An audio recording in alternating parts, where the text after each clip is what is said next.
Hey there guys, Architect here, and today we're going to take a look at the brand new Galaxy. It is from the Robert Space Industries, RSI manufacturer. It's a modular ship. It's got quite a few things going on with it. Let's just go ahead and dive right in. So we have the Galaxy here. It comes in at a whopping 110 meters long, 60 meters wide, and I'm guessing it's going to go from turret to turret, and it's 22 meters tall. So yeah, it's a little bit bigger than Perseus, coming in at 100 meters long. Yeah, it's kind of a jack of all trades currently. So yeah, basically here's a little rundown of what it is. It's going to take, I think, six maximum crew members. Obviously one to operate it. It comes with three. Well, it doesn't come with. It has an additional option for 3 different modules. And they do have a complete pack for the Galaxy, which does include all 3 modules with LTI. As of right now, the modules are not sold separately with LTI. And then we have the option for others later, which I do not believe will be included in the complete pack once it's released. Don't quote me. I'm just throwing that out there. It'll probably be like another set of like 3 modules or something at that point in time. But we come down, we see cargo, we see the med bay, and we see refinery. So currently there's a slight discussion going on the Q&A on the Spectrum. What is in place if there is no modules attached? And this is just my theory. It hasn't been answered yet, so I don't know. I'm just going off of a theory that I've worked up. Basically, when they consider cargo, I think they consider the actual amount of boxes you can put in there on a grid. The grid is, dictates how many cargo containers you can haul at one time. I think it's like 60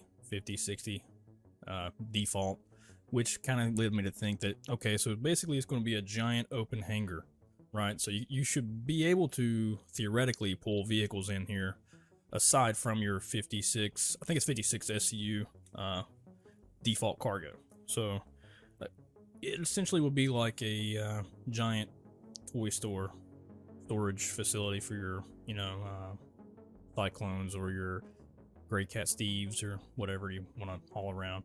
I don't know what the size of the ships that it'll be able to fit, but that's just kind of going, or the vehicle ships, it'll be able to fit. But that's just kind of my going theory currently.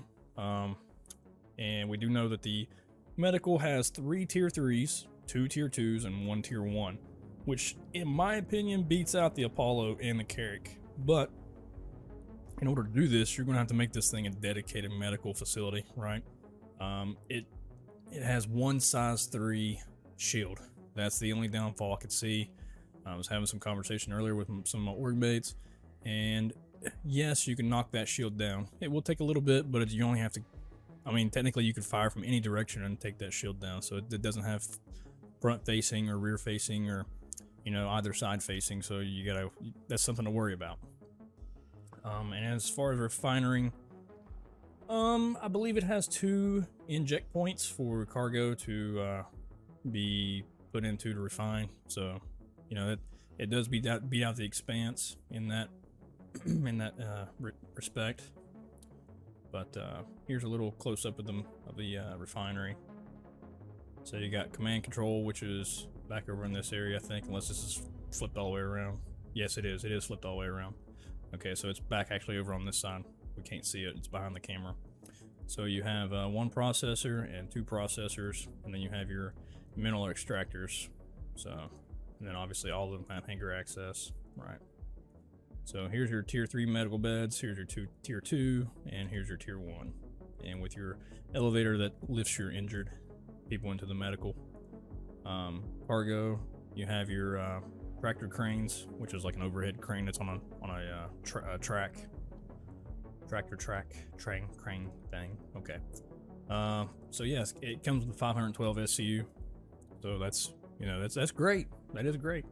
But like I said, this ship is going to be a jack of all trades and a master of none. So you would actually have to, if you want the full experience of this ship, you would almost necessarily have to buy 3 ships if you're already into all 3, play styles. If you're not, then you know, dedicate yourself to whichever playstyle you want to play on, and go from there. This ship is coming in at $350 American USD. As it releases, just the bare ship by itself, I think it's like 370, 380 with credits, which isn't too bad, but you get the 120 month insurance, which is 10 years. And here is the preliminaries, but the specs of everything that I just mentioned a while ago. One size 3 shield, extra small hangar, 2 rack 4, 2 size 2 missiles, 3 remote turrets. So it's not horrible. They're size 5. So yeah, it's nice for what it does if you want to dedicate it to one specific thing.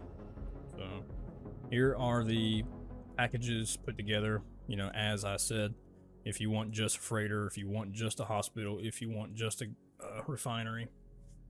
And then here are the credit versions. Cheapest one starting at $415 for the new money, and $450 for the credit. So, and here is the complete. Oh, I'm sorry, these are paints.